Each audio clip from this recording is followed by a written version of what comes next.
Nilamon ng apoy ang isang truck na may kargang aspalto sa Bacolod City. Sumabog pa ang gulong nito. Ayon sa BFP, nagulat ang driver nang masunog ang transmission line ng truck. Inaalam pa ang sanhi ng sunog.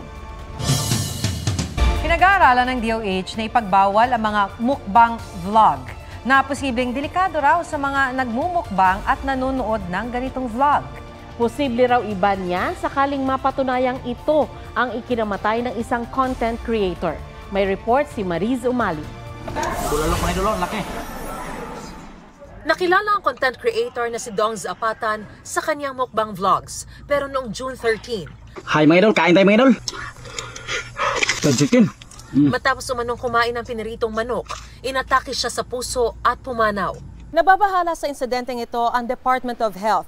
Kaya kasabay ng pagpapaimbestiga ni Health Secretary Ted Herbosa kung may kaugnayan ba sa pagmumukbang ang pagkamatay ni Dongs, ay nag-issue na rin siya ng public health warning laban sa pagmumukbang at nais na rin niyang iparegulate ito.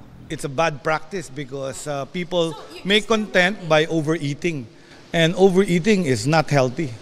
It will lead to obesity, and obesity will lead to hypertension, heart conditions, non-communicable diseases, and even heart attacks. Batay sa mga pag-aaral, nauuwi raw sa eating disorder o internet addiction ang laging panonood ng mukbang vlogs. Una nang sinabi ng kapatid ni Dongs na nakararanas ng high blood pressure ang kanyang kuya. Pero kung mapatunayang may kinalaman ang pagmumukbang sa pagkamatay ni Dongs, pwede raw tuluyang ipagbawal ng DOH ang mukbang vlogs. Kasi nga, you are promoting unhealthy behavior to the Filipinos. So, I can ban it locally. I can propose for banning mukbang locally, even ask the DICT to stop those sites. Kasi para rin siyang food pornography, making people eat like gluttons. Para sa full-time content creator at mukbanger na si Richard, hindi naman puro masama ang naidudulot ng pagmumukbang. May mga viewers po kami na may mga sakit, mga walang ganap pong kumain, na nagpapasalamat po sa amin dahil nagkakaroon po sila ng gana kapag napapanood po yung mga video namin. Nasa disiplina rin naman daw yan ng content creator. Isang beses lang po ako nakain sa isang araw, tapos naglo-low carb pa ho ako. Kahit naman yung mga regular na tao, depende po yan sa ating, yung ating disiplina sa pagkain. Mariz Umali nagbabalita para sa GMA Integrated News. Naghain ng reklamong plunder si dating Senador Antonio Trillanes laban kina dating Pangulong Rodrigo Duterte at Senador Bongo dahil sa pagsasabwatan umano para mapunta raw sa pamilya ni Go ang ilang malalaking kontrata ng Davao Local Government. Narito ang aking report. Mula 2007 hanggang 2018, nasa 6.6 billion pesos na halaga umano ng infrastructure projects ng gobyerno ang iginawad sa CLTG Builders at Alfredo Builders and Supply. Ang naturang kumpanya, pag-aari raw ng ama at half-brother ni Senador Bongo. Aligasyon ni dating Senador Antonio Trillanes IV, nagsabwatan sina dating Pangulong Rodrigo Duterte at Go para mapunta sa pamilya ng senador ang mahigit 150 proyekto ng gobyerno sa Davao. Ito po ay maliwanag na plunder at lahat ng elemento ng plunder charge ay nandito sa kaso na ito. The way the plunder is defined by law, pagka nakinabang ka at ang pamilya mo ng ill-gotten wealth. Kaninang umaga, nagtungo sa Department of Justice si Trillanes para ihain ang reklamong pandarambong laban kay Duterte, Go, pati sa ama at kapatid ni Go. Ngayon lang daw siya naghain ng reklamo dahil tingin niya hindi magiging patas ang justice system nung administrasyong Duterte. Wala rin umanong kaugnayan ito sa napapaulat na planong pagtakbo niya sa 2025 elections. Nang tanungin kung bakit sa DOJ at hindi sa Ombudsman isinampa ang reklamo. Unang-una dahil may concurrent jurisdiction, tapos naniniwala tayo na mas may access yung DOJ sa iba't ibang ahensya to validate yung mga dokumento na i-file namin sa DPWH, DTI at sa COA. Itinanggi ni Go ang akusasyon pero welcome raw sa kanya ang paghahain ng kaso para matuldukan na ang lagi raw nare-recycle na issue laban sa kanya. Hindi pa raw siya isinisilang, meron ng negosyo ang pamilya niya. Tiniyak din niyang hindi siya nakinabang o ang kanyang pamilya sa pagiging taong gobyerno niya. Tinawag ni dating Presidential Legal Advisor na si Attorney Salvador Panelo na publicity stunt ang paratang ni Trillanes. Sinusubukan pa naming makuha ang panig ni Duterte at ng DOJ. Naghain ang Office of the Solicitor General ng petisyon para kanselahin ang birth certificate ni suspended Mayor Alice Go. Ayon kay Solgen Menardo Guevara, nabigo si Go na sumunod sa requirement sa late registration ng kanyang kapanganakan. Isinampa ang petisyon sa Regional Trial Court sa Tarlac City. Paliwanag ni Guevara, makakasuporta ang petisyon na ito sa quo warranto petition na magpapawalang bisa sa pagkapanalo ni Go bilang mayor. Kung makakansela kasi ang kanyang birth certificate, mawawala raw ang pinakaimportanteng depensa ni Go na siya ay Pilipino.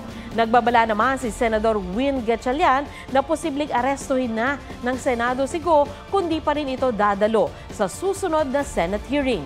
Naglabas na ng subpoena ang komite ni Senador Risa Ontiveros laban kay Go at sa kanyang pamilya dahil sa hindi pagsipot sa nakaraang pagdinig. Wala pang pahayag ang kampo ni Go tungkol sa petisyon ng Solgen at sa sinabi ni Gatchalian.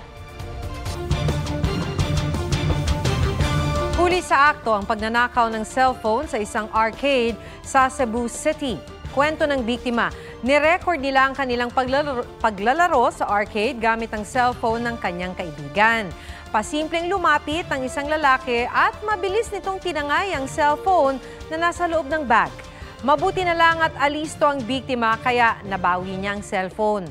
Nai-report na ito sa mga pulis. Inaalam ang pagkakakilanlan ng suspect na agad umalis sa lugar.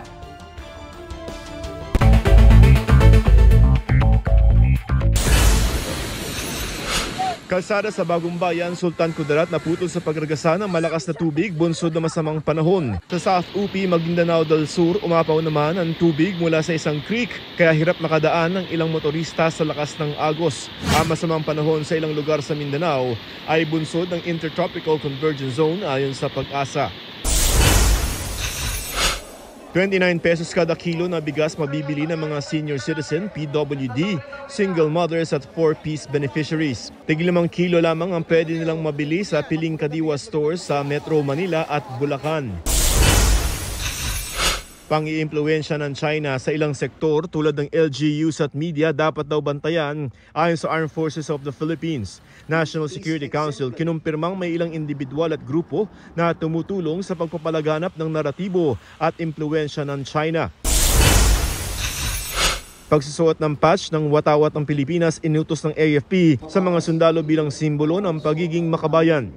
Joseph Morong nagbabalita para sa GMA Integrated News.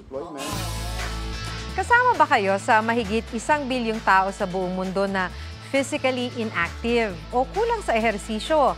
Masama raw kasi yan sa kalusugan. Kahit busy, may paraan naman daw para maisingit ang pag-i-exercise. On track tayo sa fitness sa report ni Bonaki. 7 years ago, on-site pa ang trabaho ni CJ Hidalgo Bolaton. Pero mula nang mag-work from home mula 50 kilograms, naging 85 kilograms ang kanyang timbang. Nabawasan na yung galaw ko. Super near lang lahat ng mga bagay-bagay when you're at home. Sinusubukan pa rin daw niyang mag-exercise at diet. Sa pag-aaral ng World Health Organization, lumabas na halos 1/3 ng adult population sa buong mundo ang physically inactive. Ibig sabihin, mahigit 1.8 na bilyong tao ang hindi nakagagawa ng recommended amount ng physical exercise noong 2022. Rekomendasyon ng WHO, dapat nakagagawa ng di bababa sa 150 minutes o 2.5 oras ng moderate intensity physical activity kada linggo tulad ng paglalakad, cycling at paggawa ng gawaing bahay. O kaya 75 minutes o mahigit 1 oras na vigorous exercise tulad ng pagtakbo o pagsali sa sports. Sabi ng DOH, kapag hindi sapat ang pisikal na aktibidad, maaring magkaroon ng major non-communicable disease, kabilang na ang cardiovascular diseases. Pag tumagal ang panahon at hindi nag-ehersisyo, hindi na babanat ang buto, tapos sabayan mo pa ng pagkain na medyo mataas sa asin, sa asukal, sa taba, talaga magkakaproblema tayo sa puso. So, high blood, atake sa puso, stroke. Pwede rin daw magka-diabetes. Kapag di natin ginagamit yung ating kalamnan sa exercise, na hindi na sila marunong gumamit ng asukal, tawag doon insulin resistance. Payo ng isang fitness coach, kung busy, mayroong less than 10-minute workout na pwedeng gawin sa bahay. 15 to 45 seconds na side plank, 10 to 20 reps o repetition ng glute bridge, 10 to 20 reps ng push-up, 5 to 12 reps ng Superman pull, sunod ang 8 to 20 reps ng squats at 6 to 12 lateral squats each side. Pagkatapos ng kada exercise, pwedeng mag-break ng 30 seconds to 2 minutes depende sa fitness level. Just start. Gawin mong mas magaan yung workout. You know, instead of doing this many reps, babaan natin yung reps. It's better than nothing. Von Aquino nagbabalita para sa GMA Integrated News.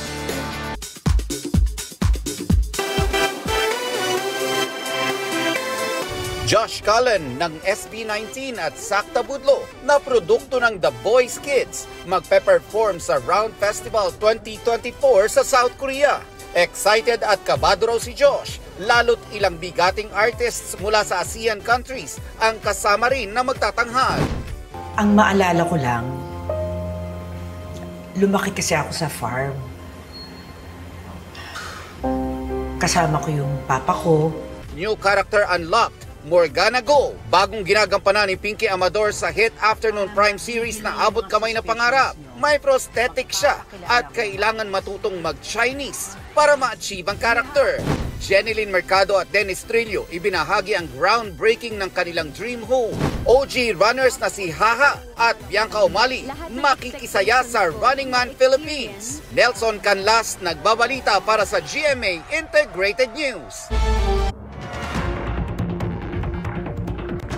Dalawang bulkan sa Italy ang sumasabog. Kitang makapal na usok sa baybayin ng isla kung saan sumasabog ang Stromboli Volcano. Umabot na sa dagat ang pyroclastic flow nito. Tanaw mula sa bangkang yan ang kapal ng abo at usok na ibinuga ng bulkan. Sa Sicily, lumakas pa at tumaas ang ibinubugang lava at abo ng Mount Etna na pinakamataas na active volcano sa Europa. Dahil dyan, isinara muna ang Catania Airport. Itinuturing na most explosive volcanoes of the world ang Mount Etna at Stromboli. Sa tulong ng nag-viral na video, nasagip ang mga asong namamalagi sa mga giba-gibang bahay sa gitna ng ilog sa Bulacan. Pero hindi naman daw inabandona ang mga aso. May report si Nico Wahe. Umulan man o umaraw, palaging nadaraanan ni Rosalie ang giba-giba mga bahay na ito sa gitna ng Muzon River sa Obando, Bulacan. May mga nakatira pa rin sa mga yan. Hindi tao, kundi mga aso. Kwento ni Rosalie, taon na raw rito ang mga aso. Dadaan po ako kasi po ako meron mga pinupuntahan, nagde-deliver, so meron ako maliit na bangka. Dadaan po ako doon, nabibidyo ko sila. Marami raw mga palaisdaan sa ilog na may mga nakatirik na kubo na posibleng dahilan kung bakit may mga aso rito. Nung na-wash out na po, wala na po wala na po mga palaisdaan. Ilan na lang po yung medyo natitira. Siguro po yun po isa pang paraan kung bakit may naiwan na doon. Hindi naman pwedeng iuwi ng ibala nung bantay. Isa sa mga video ni Rosalie ang nag-viral. Kaya naman ang Animal Kingdom Foundation agad nagsagawa ng rescue operation. Ayon sa AKF, napag-alaman nila may mga may-ari raw ang mga aso. The owners left them there because bumabalik daw yung mga aso doon even if they wanted to bring the dogs back to their home. Bumabalik sila doon. At hindi naman daw pinabayaan nito ng mga may-ari. They were claiming that they always go back para magpakain naman. They go back every day to feed the dogs. Sa kabila niyan, sinagip pa rin ng Animal Kingdom Foundation ng 6 na aso sa lugar at dadalhin sa kanilang Rescue and Rehabilitation Center sa Capas, Tarlac. Nico Wahe, nagbabalita para sa GMA Integrated News.